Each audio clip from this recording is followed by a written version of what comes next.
David, thank you for that kind introduction. And David and Ellen, thank you for your leadership, your advocacy, your outreach on behalf of the Virginia wine industry. It's a dedication, and it's the commitment that you made, and you guys have done so much on behalf of the industry, and we're all extremely appreciative. It's my pleasure to extend a warm welcome to our beautiful First Lady of Virginia, Maureen McDonnell, and to our Secretary of Agriculture and Forestry, the Honorable Todd Haymore, and to the lovely Annette Boyd, Executive Director of the Virginia Wine Office. Thank you all for being here to be a part of this day. We're very excited. This is, if you guys can imagine, the many calls that we get, the many interesting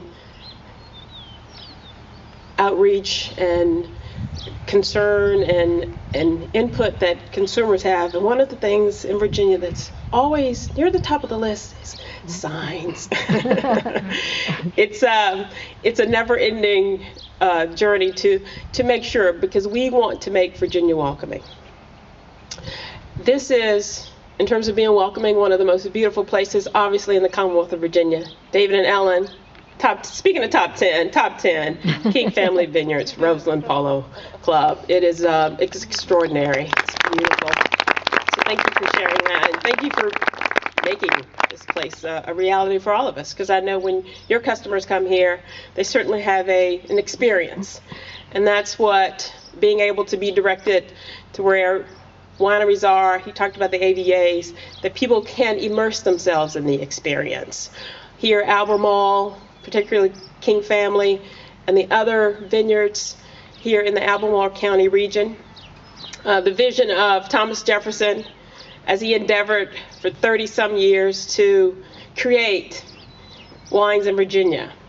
And one of his notions was that every country should have their varietals. You should own. It makes a statement about who you are, your culture, your heritage. What can your soil do? So it's very proud that Virginia has some very unique varietals with our Viognier, our Petit Verdot, our Cabernet Franc, and our Norton grapes. It is something that we get to share with the world, which is a proud moment. We've been, as David mentioned, on the road talking about wine, tourism, and film in San Francisco, in Canada, and in New York. And in last year, on the governor's mission, he and the First Lady were there around the world talking about Virginia wines. And it's something that's so important. And with us at Virginia Tourism, we have 50 million people who travel to Virginia for vacation. And this signage program is going to help them find their way. It will make it easier for them to find their way. And that's a wonderful thing, because at the end of the day, you know what that does? They spend more money, and that's exactly what we want our visitors to do.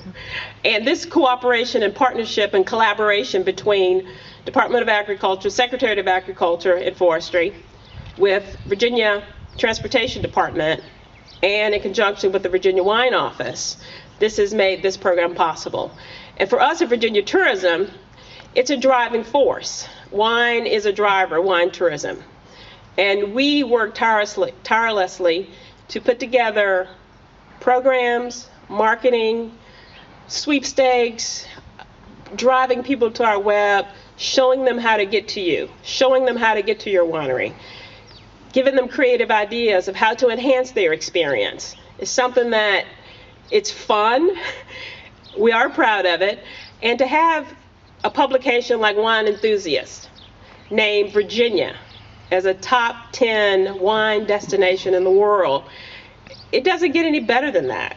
And it's, when we go out and we get to talk about Virginia and how wonderful it is, and then we get to have independent sources like a Wine Enthusiast write that, it speaks for itself. And we went to San Francisco, we're there just a few miles from wine country.